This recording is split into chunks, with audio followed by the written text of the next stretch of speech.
Chinonakidza sei kurumbidza Mwari. Hallelujah. Chinonakidza sei kumurumbidza. Jesus. Pane kutya zvinhu zvikuitika. Hallelujah. Chinonakidza sei kumurumbidza. Jesus. Pane kufokasa nezvimwe zvinhu zvisinei nesu. Yes, Lord. Mwari anotishengeta, anambobvira atiudza kuti tichadhila nemaproblems edu tega. Yes, Lord. Akati ndini Mwari musiki wenyu, handikusiyei. Ende haasi munhu, haanyepi. Saka kana wakuya wakazviremedza nemitoro yako, amenoti wewe solution uda kuiwana kupi. Asi ini ndinoziva kuti pandinouya muimba yaMwari, pandinorumbidza Jesu, ndopanobva masolutions angu. Hallelujah. Ropa raJesu rine simba, ropa rakadeuka pamuchinjikwa. Zvakaitika iwe neni tisipo asina nhasi, takasunungurwa nekunepe ropa iroro. Hallelujah. Jesus. Handapedza tochitamba. Hallelujah. Ah, fire of the Holy Ghost. Mune simba muropa raJesu, Simba muropa raJesu. aiwa mune simba muropa raJesu.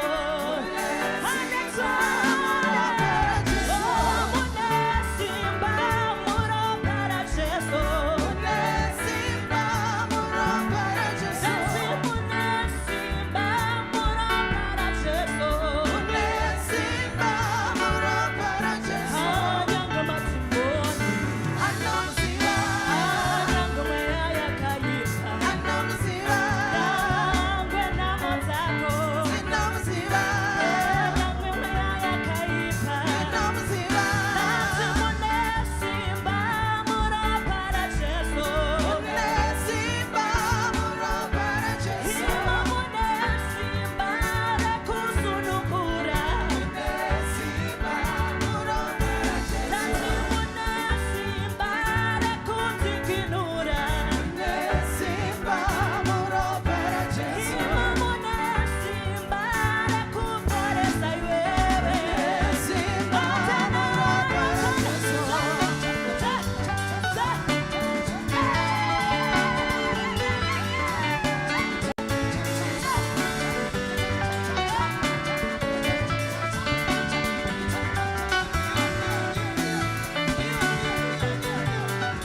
Hallelujah.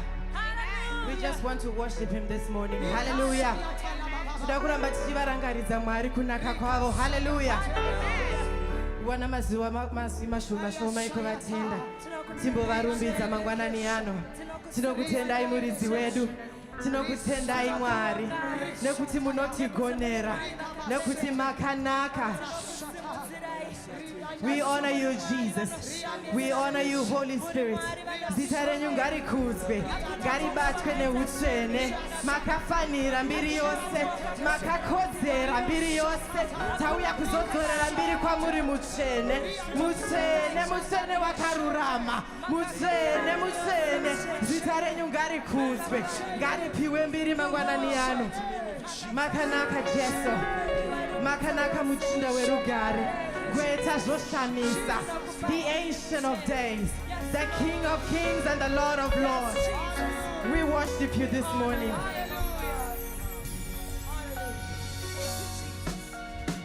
Simudza maoko ako timurumbidze tichiti makanaka Jesu. Thank you Jesus.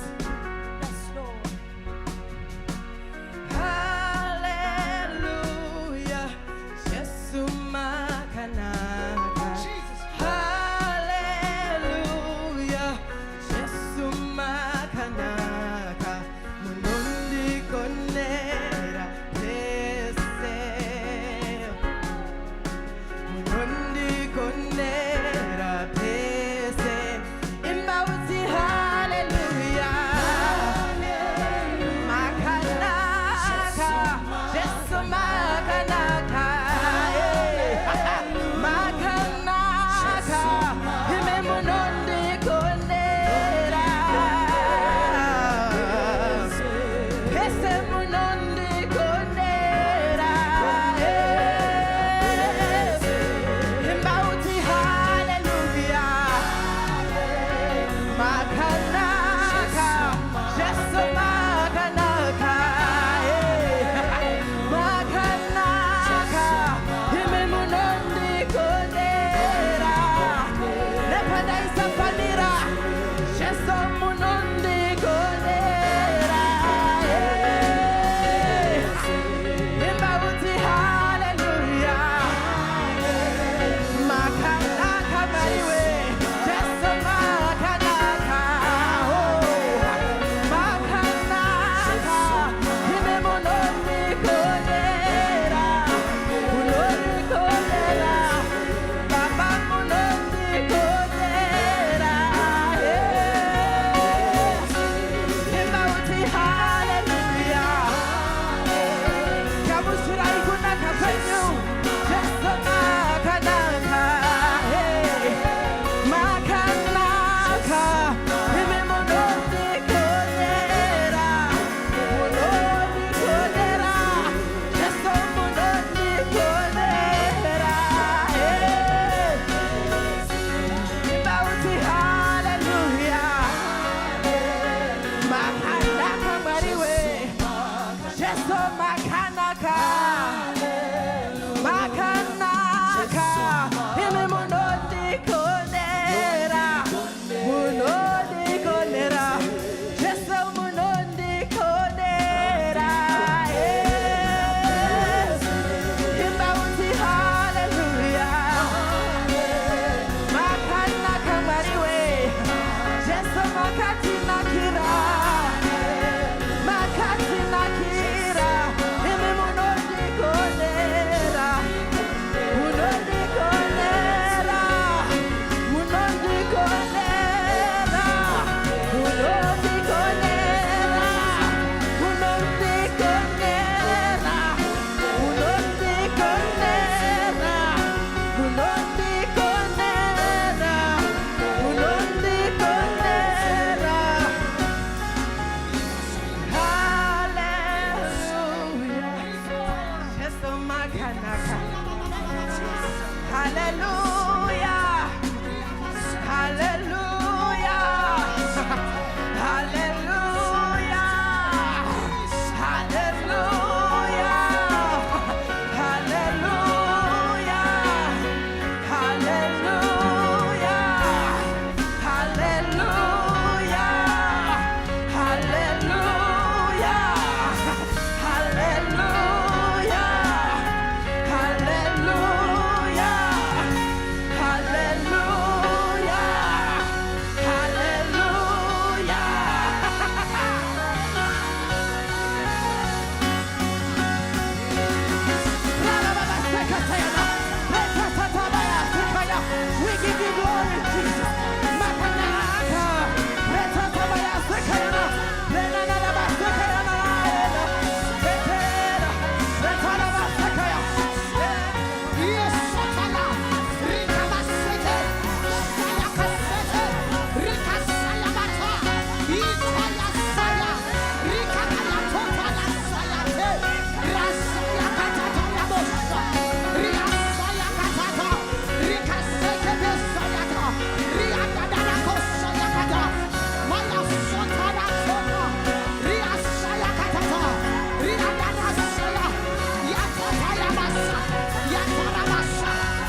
Riatataba. Riatatataba. Riasakatata. Riatatataba. Rikashayakata. Yamasakatataya. Mwea muchene. Mwea muchene. Mwea muchene. Mwea muchene. Tinokutendaya. Mwea muchene. Tinokunzwai panzvimbo ino. Mwea muchene. Famba imunzvimbo ino. Mwea muchene. Batai vana venyu munzvimbo ino. Mwea muchene. Batai vana venyu munzvimbo ino. Oya salakata. Ritananakasiate. Reprasaya katata. Iposa yatetekusia. Rikatetekos. Yamanda. Rikababasuta. Yatena ya. Yawe. Ritayabasa. Yakatatata. Murikurapa vanorwara imimi. Yasa. Yatetete. Rakatoya basa. Takutenda ipano panzvimbo. Payakadedekesa. Oh. Bataruwa korwa gode fabenewe. Vurameso wangu diwona shameya. Itonze bezangu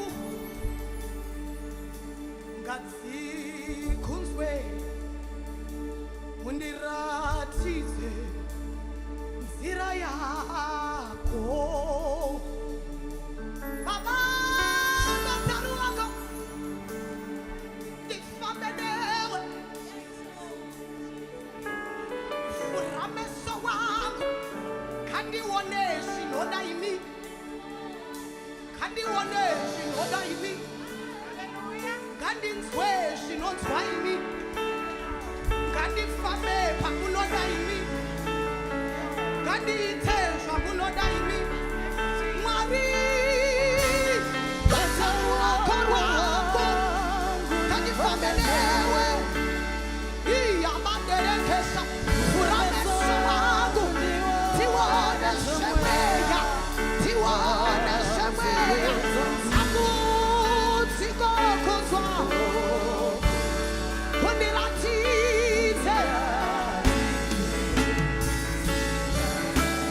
Bataruwako rwako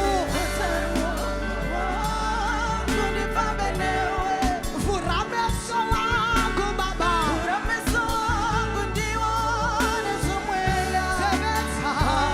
Sebetsa kazikunzwehi. Ayada rekebeshayata. Indalabasesede. Riandayabasa. Bataruwako rwako vurameso wangu baba.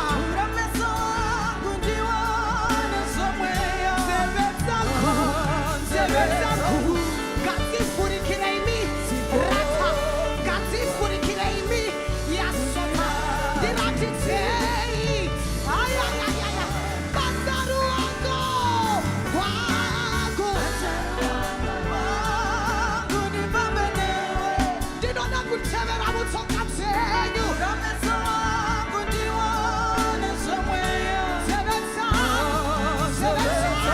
Nzeve dzako ngadzivhurike dzinzwe izwi rashe.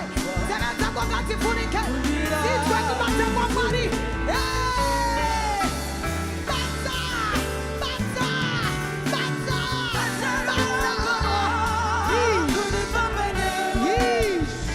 italabababasa.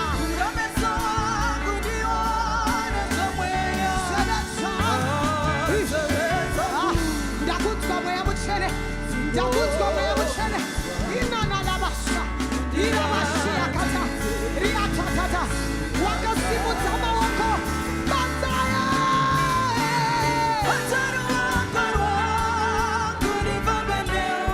Vura, vura, vurameso. Sebetsaku, sebetsaku, sebetsaku, sebetsaku, sebetsaku. Bata, seso. Vura meso wangu baba.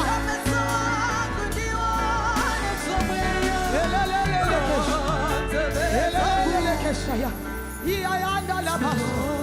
Riandele kesianda. Rianda la la la ya katataya. Rianda la masianda kasia. Alama yandelele kosianda la la ya.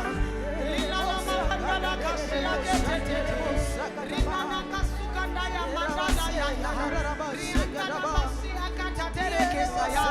Yandelele kosianda la kusayanda. Rina na kosendele kosia maderere. Rianda la kosianda la raso tata. Rianda la rosa ya katatara. Yanda la yandelele kesaya ta. Yanda la kasaya ketata. Yanda ye ya ya ya ya. Yanda ye ya ya ya ya.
Mundirati zigazenu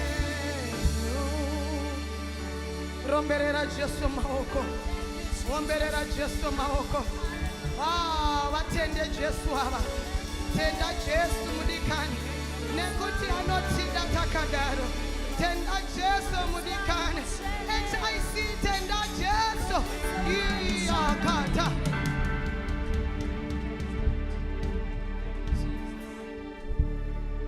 Ngatipe chipo chekuombera. Thank you so much.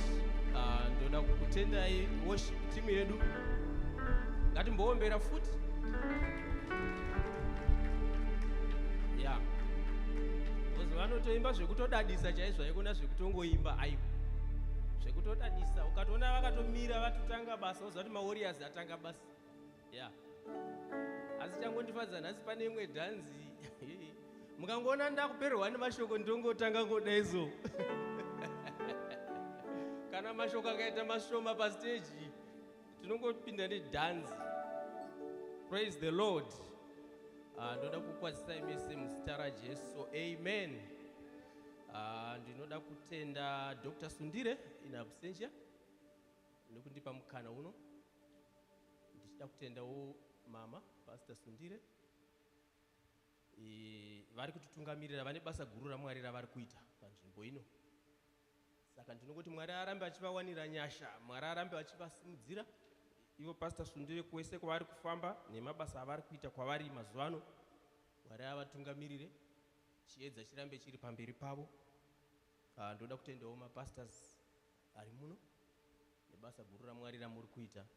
Rambai makadaro, rambai makashingirira. Ndoda kutenda ma-leaders of the church,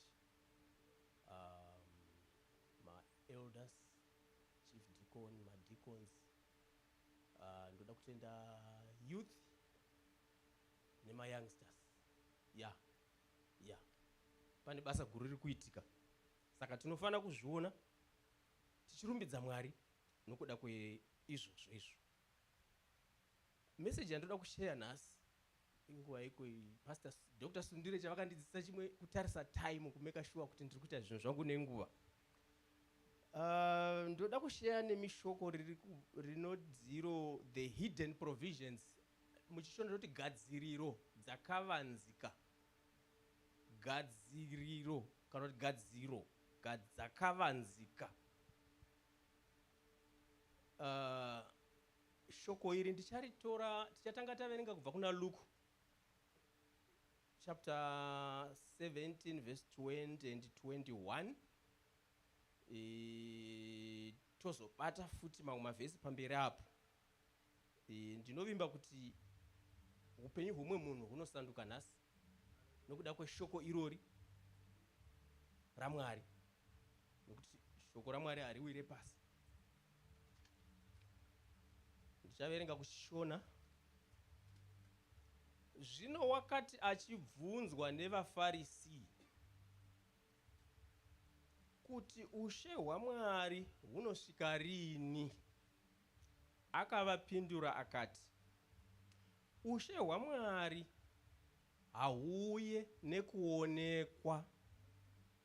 Ushe hwaMwari hahuye nekuonekwa, uye haungati tarirai pano kana tarirai uko,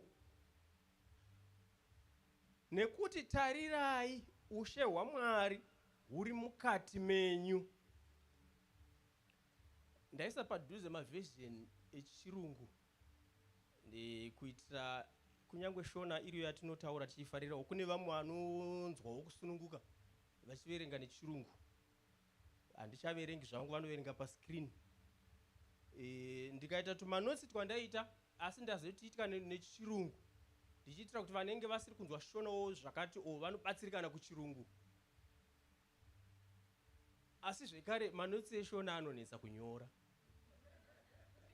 saka ndazongohwandawo ipapapa. Ndiri kungohwandawo neizvozvo izvo, asi ndodzidzisa neshona, manotsi ari echirungu. Nhau yatakatarisa pana apapa, tiri kuudzwa maFarisi vatori varume vakuru mureligion, vanga vari vanhu vakuru mumakereke, vanga vari vanhu vakuru, vanga vane dzidzo futi, vanga vakadzidza. Mutemo vaisaita wokungoverenga, vaitomemorize mascripture.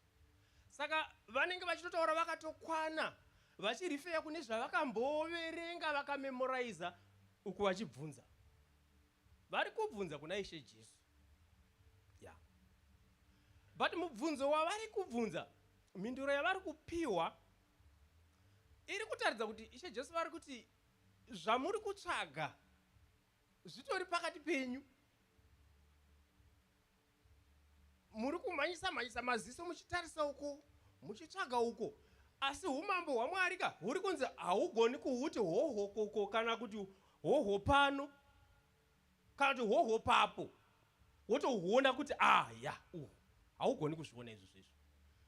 Imhinduro iri kupuhwa nemwanakomana waMwari. Aigona kunge akangovaudza kuti vakomana, munhu wamuri kutsvaka mambo wacho ndini kaIshe Jesu, ndini katakauya kuti ndizofira imimi. Nyasha dzese dzaMwari dzouya pamuri, modzoswa padhuze naMwari. Aigona kunge akadaro. Wazviketa, ndini boys. Ndichona ndiri panapa, ndozvandakatoinga izvozvo. But vanhu vacho vaibvunza mubvunzo yekuda kuziva, but kuda kuziva kwavo kwaita futi kunge kusada kuziva, because vanga vane kamwewo kakuziva, itakakuziva. Vanga vatori nekamwe kakuziva kavo, nekamwe kaonere kavo, kekuti ukada kuvaudza kuti boys ndini Jesu vanogona kutokuuraya. Kutokuurayira izvozvo kuti wataura kuti ndiwe, but ndo vari kubvunza kuti umambo hwacho huri kuuya rini. So these guys vaitarisira maonere avo eona sokuti Roman Empire iyi nekudzvanyirirwa kwese uku, kana mutongi auya, ari kuuya nemilitary power achita take over, tichitanga kuti taane mutungamiri mutsva, anga ari maonere avo. Saka vaitsvaga kingdom iri kure kure, vaimhanyisa maziso tsvagira kure kure, kwete padhuze. Kubvunza kwavo kwakanakisa, nokuti munhu anobvunza ada kuziva, asingazive ngaabvunze, agodzidziswa. but vanga vane dambudziko rimwe chete, spiritual blindness. Vanga vane maziso akavharika ekuti munhu ari spiritually blind zvomweya chero ukazama kudii akatongovharika, anoda kutoti atovhuriwa maziso. Andona matoti nhasi Mwari wakuvhure maziso. Imboita so. Ita kwatsu. Ka blindness kaende ka blindness. Pasari maziso achidi achinyatsoona. Nokuti unoshamisika kuti vanhu ava vaimemorize ma-scriptures. Ma-scriptures ese ari kunongedza kuuya kwomwanakomana waMwari. But mwanakomana waMwari auya, havasi kutomuziva kuti auya. Vari kumutevera kwete kumuda, asi kutsvaga ma-mistakes kuti vagomuuraya. Panga pane nyaya apa. Panga pane nyaya. Saka chimwe chinhu chikuru chatiri kudzidza ipapa ndechekuti chinhu chinonzi spiritual blindness chinogona kuti tiite sevanhu vasina chavanacho, vanhu vari mukati mepoverty, asi zvatiri kutsvaga zviri patiri. Haya, musi kundinzwa. Unogona kuita kunge munhu asina mambo mukingdom, asi mambo ari pakati penyu, mambo aripo, asi usiri kutongoona. Imboite kwatsu, ita kwatsu. Mambo aripo soka, but usiri kutomboona. Jesu aripo, ende ndiye akari kutobvunza ka. Jesu oti ongoti vakomana amungagoni kunongedza ka kuti uhu kana kuti nokuti uri pakati penyu. Uri pakati penyu.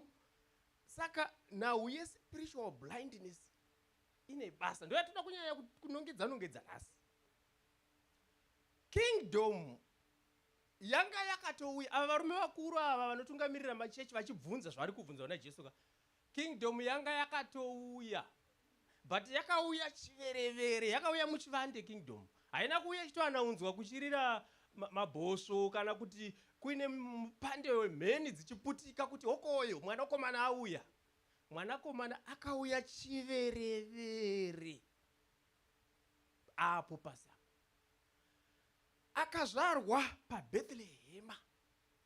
Akazvarirwa kuzvipfuyo. Vakaputira kuisa mumenja. Munodyira zvipfuwo. Ndobva putipurira ndokuisa imomo. Mwanakomana waMwari uyu. Mwari vane system yokuviga zvimwe zvinhu zvinokosha, asi vachida kuti uzowana revelation. Say revelation. Vachida kuti uzowana revelation yokugona kuziva nokugona kupika. Kugona kuona kuti ndo mamiriro azvakaita aya. Saka vaFarisees vari kutsvaga kudaro vakarohwa neblindness yese yavanga vanayo iyoyo. Vachiita zvose zvavaiita.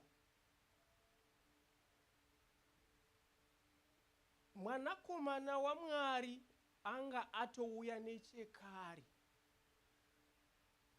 Zvikapikwa nevaigona kupika muspirit. Vaigona kupika muspirit kari kacheche kachitozvarwa vanga vatova nemessage dzose. Vanga vakutoziva zvose. Spiritually sensitive people vanga vakutoziva. Mashepherds, vafudzi vewaini nezvimbudzi nechika. Ngirozi yanga yatosvika kudhara kwavari ikatova nyevera. Ngirozi yakatongosvika kati moto vakavhunduka. Asi ngirozi inoda kutovazivisa kuti mwanakomana waMwari. Zvikanzikana muchida kuti munyatsoona kuti ndiye chaiyo. Kana masvika ikoko zvipfuyo muchaona mumenja, muchaona kacheche kari mumenja. Vakomana ka. Kana uri muspirit, pane tumwe tumasecrets twaunoudza twakakura. Twokuti vamwe vanhu vanosvika pakunzi vakuru vechechi havasi kutoziva. Vari kutoteera mambo wacho vachida kutomurwisa ka. But kuna vanotofudza wai vakatoenda vakatoona kachechi. Kukaita murume ainzi Simeoni anga akatoudzwa kudhara ari kwaaita basa raMwari anga akatoudzwa. Zvikanzi ende mweya mutsvene akatoti kwauri, you are not going to die. Kusvika waona salvation. Ende kacheche kachiuya anga akatogadzirira. Mawise men kwaibva. Ukatisecha muhistory vanenge vaitonzi ameno kuisi kunana Babylon maybe 500 miles. Kwaitonzi maybe kwaigona kutora 2 months kufamba. kwaigona kutora 2 months kufamba nemagamera avo kuuya kuzoona mwana waMwari wavakataridzwa nenyeredzi kuti apa. Ende bhaibheri rinotaura kuti vakatozosvika kacheche katobudiswa mumenja kakumba, but vakasvika kumba vachibva kupi? Kure. Zvinhu zvinokosha zvaMwari dzimwe nhambo zvinogona kusimudzira mumwe munhu ari kure kure, zvichisiya ari pasaidi, zvichisiya ari padhuze dhuze. Nyaya yandinoda kushiya nemi inonzi the principle of proximity. Somebody say the principle of proximity.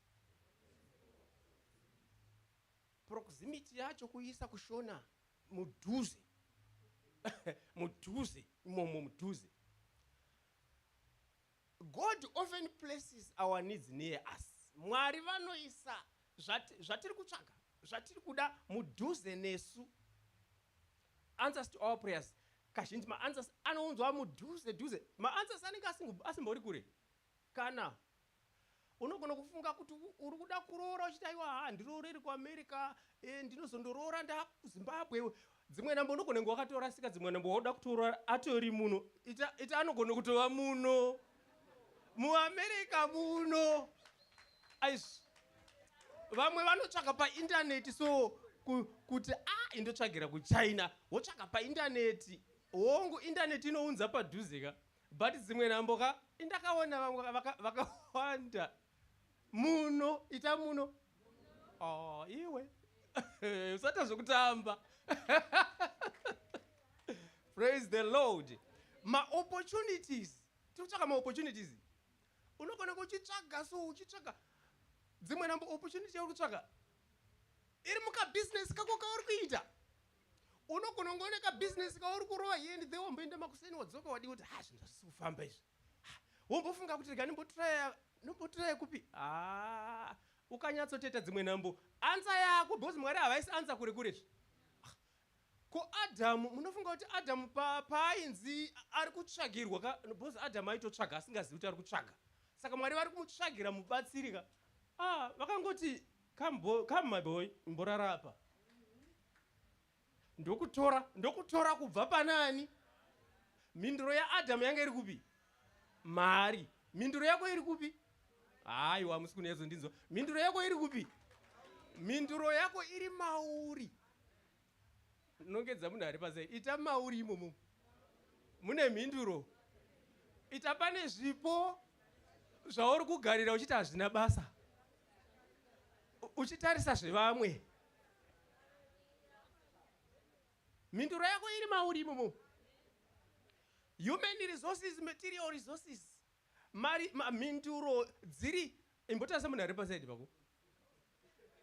Chamboita kuti Mwari vaita kuti ugare pasaidi pemunhu yechi. Dzimwe nhambo unogona kutogara pasaidi pemunhu wosutomboziva kuti ndiani ka. Ugoreka kutaura kana shoko kana 1 kusvika matongoparadzana. Asi dzimwe nhambo ndiye aunzwa kuti akutaridze zvimwe zvinhu. Ma-spiritual solutions ari padhuze nesu. Mwari ngavavhure maziso edu. Ita kwatu maziso avhurike, because nyaya iri pakuvhura maziso akatongovhurika. Mweya Mutsvene ndiwo anoita izvo zvezvo. Maziso akavhurika zvatoita. So apa tatiri kuti isusu maprovisions aMwari anogona kunge ari padhuze pasaidi pako, but dambudziko riri rekusamaona ndo rinenge riri dambudziko. Mwari vanoshandisa zviri mudhuze dhuze, havashandisi zviri kure. Pana Mozisi vakuenda kugungwa, zvinhu hazvina kuenda musha, maEgyptians ari kuuya. Mwari vari kuti fambai. Mozisi anzi taurei vanhu vafambe. Mozisi kwanga vakananga here? Vakananga kumvura kokuti hakuna shipi. Kunze indai ikoko. Fambai. Izvo Mwari vari kuziva kuti Mozisi ane tsvimbo. Chaidiwa nemaIsraelites pazuva iyoyo naMozisi itsvimbo yokuti ikanongedza kudai patova nenzira pasina nzira. Solution iri patsvimbo. tsvimbo iyi haisi kuti yakadonha kudenga kaingo Mwari vakati okay, tsvimbo iyi chengeta, ndichazoshanda newe mabasa makuru uchishandisa tsvimbo. Tsvimbo iyi hatisi kuti Mozisi kuti azova netsvimbo akaitema kupi kwaaifudza makwai. Ime munhu anofudza makwai haasi milioneya akapa nguva iyoyo, munhu atotamburawo atochengetwa uyu, ane tsvimbo yake. Kurati kanongoriwo katsvimbo, asi ndo pane solution yaMwari. Samsoni paakaita hondo dzaakaita dzose haana kuda kutsvakana nematombo kana nematanda, so akangonhonga Jobhoni, bhonzo remhuka yakatofawo, bhonzo.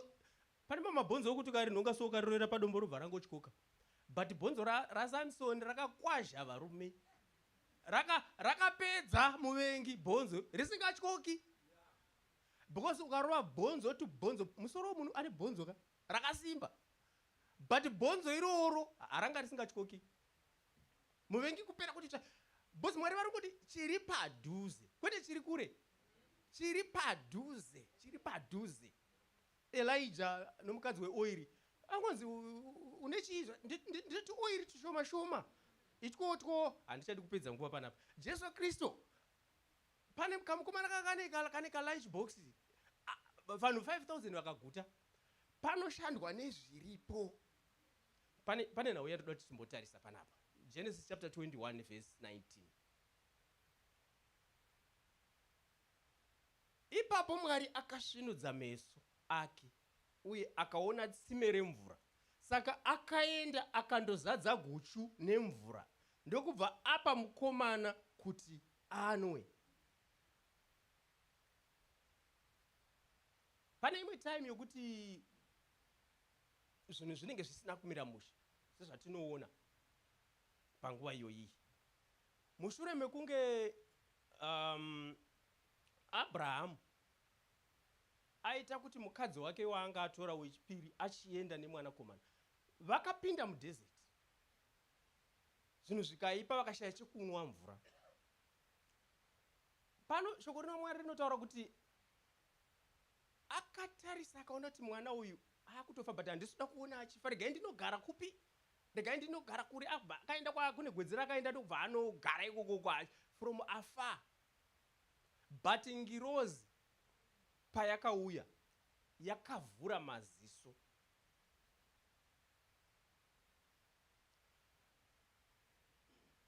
Miracle yemvura yanga iripo yokuti vakawana mvura yekunwa, haizi miracle yokuti kwanga kusina mvura Mwari vakakrieta tsime nemvura ipapo kuti vanhu vanwe. Tsime ranga riripo nemvura mudhezeti, but maziso anga akatovharika zvokuti anga asingaoni chinhu, but paakavhurwa maziso akagona kuona. Ita Mwari ndivhurei maziso. Maziso aya hauvhuri wega, asi unovhurwa naMwari kana nyasha dzacho dzikauya pauri. Ende kana nyasha dzikauya pauri akavhurwa, unotoona zvinhu zvawanga usingaoni, unoona zvawanga usingaoni. Saka breakthrough yatiri kuona apa haisi breakthrough by addition, but a breakthrough by revelation. Ukawana revelation watova nebreakthrough kunyange usati wanyatso kuchibata kuti dzvi neruoko, asi mumweya unenge watobata kuti dzvi. In fact mumweya unenge wabata times 2 kuti dzvi unenge watochibata. Saka revelation ndio yanga iri breakthrough kwari. MaFarisi ataona vaida breakthrough yokuva nekingdom yaMwari, but nokuti maziso anga akavharika, breakthrough yavo havana kutomboiona, nokuti breakthrough inouya nerevelation. Ivo vaida breakthrough by addition yokuti padzikiswe kingdom igonyatsogadzikwa kuti dzii, vagotarisa kuti yes, there is the kingdom. But nzira dzaMwari dzinosiyana. Kuvhurika maziso kana kuti revelation kana kuti awareness ibreakthrough. Ibreakthrough. But dzimwe nambo ukada kutarisa dambudziko rakawira mukadzi uyu mudhezeti, akanga adzingwa naAbhurahamu, saka anenge ari kushushikana kuti munhu wandakaberekerawo mwana vatambudzika vachiti havana vana, saka ndaraswa, zvino Mwari ndazodini. Kutambudzika nekushushikana kwatingati kuchirungu paniki kana fear kana discouragement inogona kuvhara maziso. Nokuti dzimwe namba kusatoona tsime uka, kutarisana nenhamo dzake nezviri kumunetsa nekusaona chinhu. Udza munhu ari pasaidi pako kuti usaongorora nhamo nokushupika. Ramba wakatarisa kuna Mwari, uchiongorora Mwari. Ongorora Mwari, usaongorora maproblems. Nokuti maproblems aya anouya ari distraction. Ukaongorora distraction muvengi atobudirira. Saka muvengi zvanoita anokanda problem pamberi pako, iwe woongorora problem. Paunoongorora problem ndo inokura mauri, inokura memory space mako. Kunge muza computer ikazara, computer inozara nevirus ka. Virus inotora space. Iwe ukatora problem ukaiongorora ukaiunza padhuze stereki inozadza memory. Kana memory yazara nemaproblems ka, kuti maziso achivhurika hapana, because maziso akavhurikira dambudziko. Maziso akavhurikira kushupika, unongoti ndo upenyu hwangu, ndo raramire yangu, zvinhu zvangu hazisi kumbofamba. Ndo imwe problem inoitika iyoyo. Nguva dziri kufamba. But ndoda kuti umbotarisira mukomana anonzi David. David mukomana anofudza makwai. Anogara ari kumakwai, kamukomana kadiki. But paanoinda nechikafu atumwa nababa, ane tunhu twake twaanotamba natwo kumakwai, tuslingi netumatombo netumastafu twake ka. Asi because ndo tunhu twake. Ane tunhu twake so tusina basa zvatwo kuvanhu. Ane tunhu twake, asi anotukoshesa. Hati kana atumwa nechikafu ombosiya tumastoni twake, tumaslingi twake, oti tozokuona eitadzoka. Anogara natwo pasaidi. Hondo pairi kutanga naGoriati handichadi kutenderera because handichina nguva. Hondo pairi kutanga yaGoriati ka, anoramba ama kunzi pfeka kuhondo kunoendwa nezvizvi, unopfeka heti rinovhara rosiya maziso, wopfeka simbi dzakakutenderedzawo kuti usarohwa. Anoramba zvese. Anoramba zvese. Oti izvi zvandina kuzvijaira, oenda kwake otora twake twaajaira. Pane twako twawajaira, but problem iri pakuti iwe unofunga kuti hatukuna basa.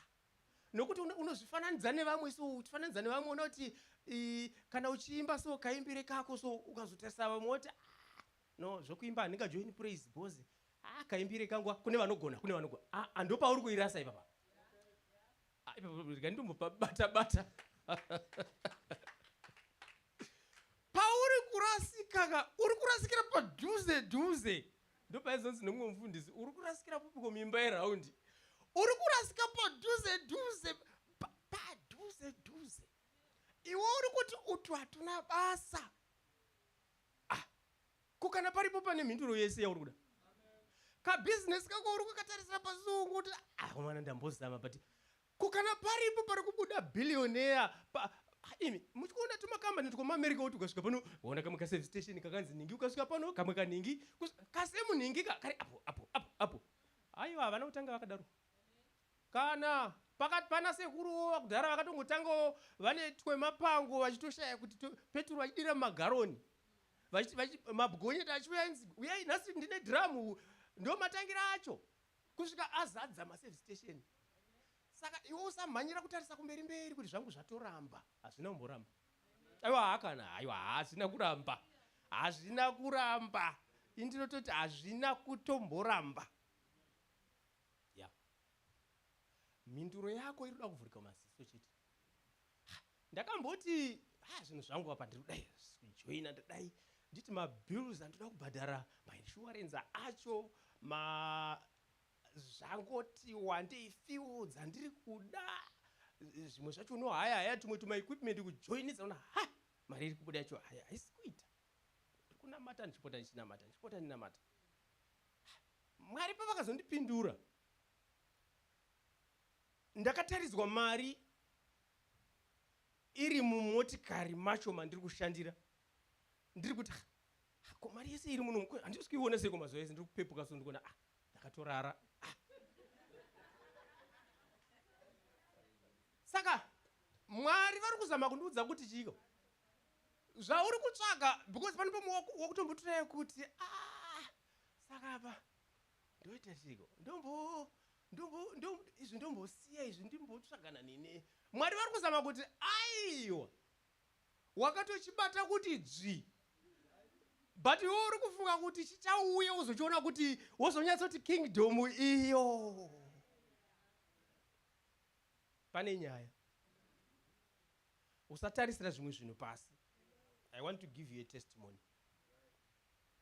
Ndandiri student pastor ndifunga tiri mu second year first year ndakakukaruka pamba pasvika imwe kombi yaionekerawo chaizvo pacha yapakwa ndakatogara mumba ndinoona pane mota iri kusvika apa vari kupinda mba zvikanzi pastor vari kuti pastor ndikati vanhu avatondiziva ndiri pastor vazvindirojusa zvikanzi tokumbirawo kuti timbokutorai munonamatira murwere wedu ari kurwara tangorifewawo kwamuri. Ndikati zvamunogona kuita ka inini ndiri student ndingori student pastor zvamungatoita ka regai ndibate spiritual father since mune mota katondotora spiritual father mobva matodii mobva matoenda nawo because inini ndiri student. Zvikanzi aiwa tanzi tiuye kwamuri imimi ndambozvitarisa alright ndambofunga kuti ndamboda kufonera apostol ndagaya futi ndikati alright handei taenda kuya takasvika murwere anga apa advanced stage yekurwara yaye kuti vaitoti vaida kutomuendesa kumusha the following day vakatozomira pakuti indai munodana mumwe pastor auye pana pastor amufana kudana.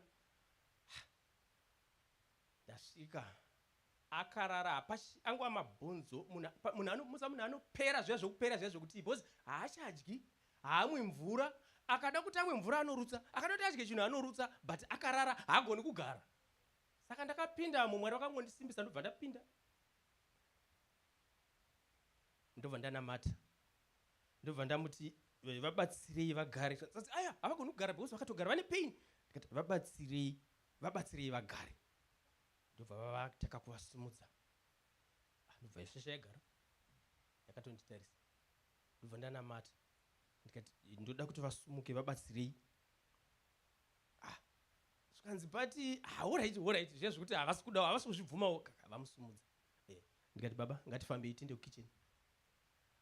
Akapera kudaro pasina munhu ungoti pane uchinotsona munhu akapera maziso ake aitotyisa kutarisa akatanga kuti dhana kukicheni. Mukicheni pane vanasikana vake vatatu vanga varimo. Akatanga kuchema achidhanaira achienda kuvanasikana vake achivambundira. Zvikanzi ndipewo mvura yekumwa. Zvikanzi manje mvura yacho munomwa here nekurutsa?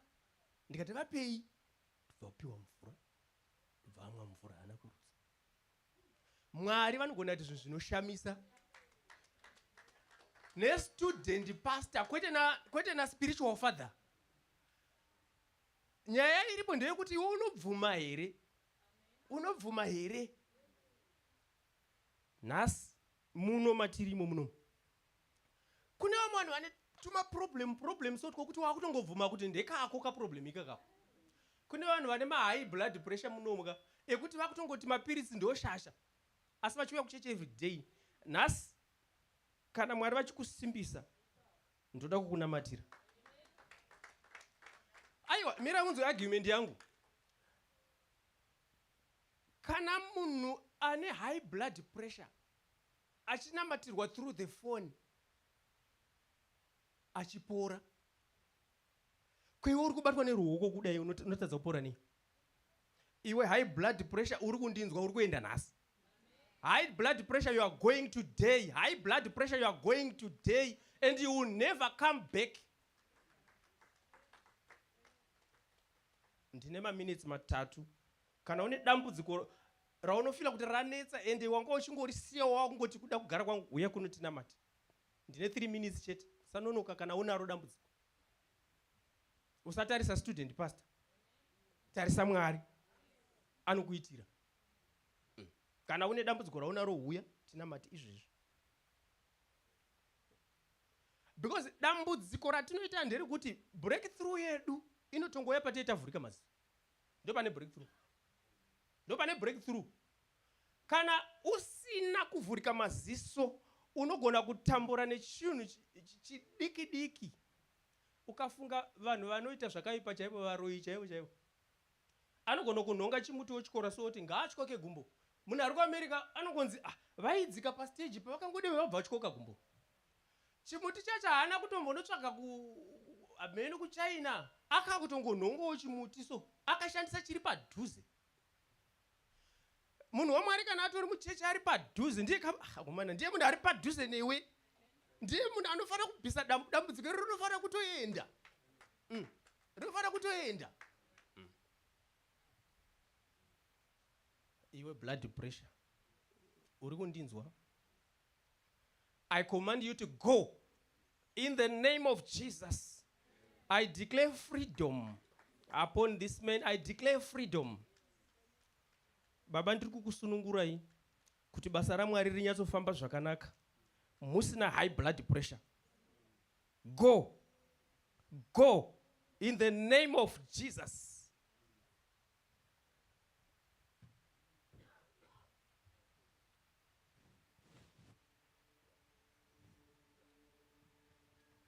Chinhu chinonzi blood pressure muchachiona futi. Muchauya kuzotestify ipapa.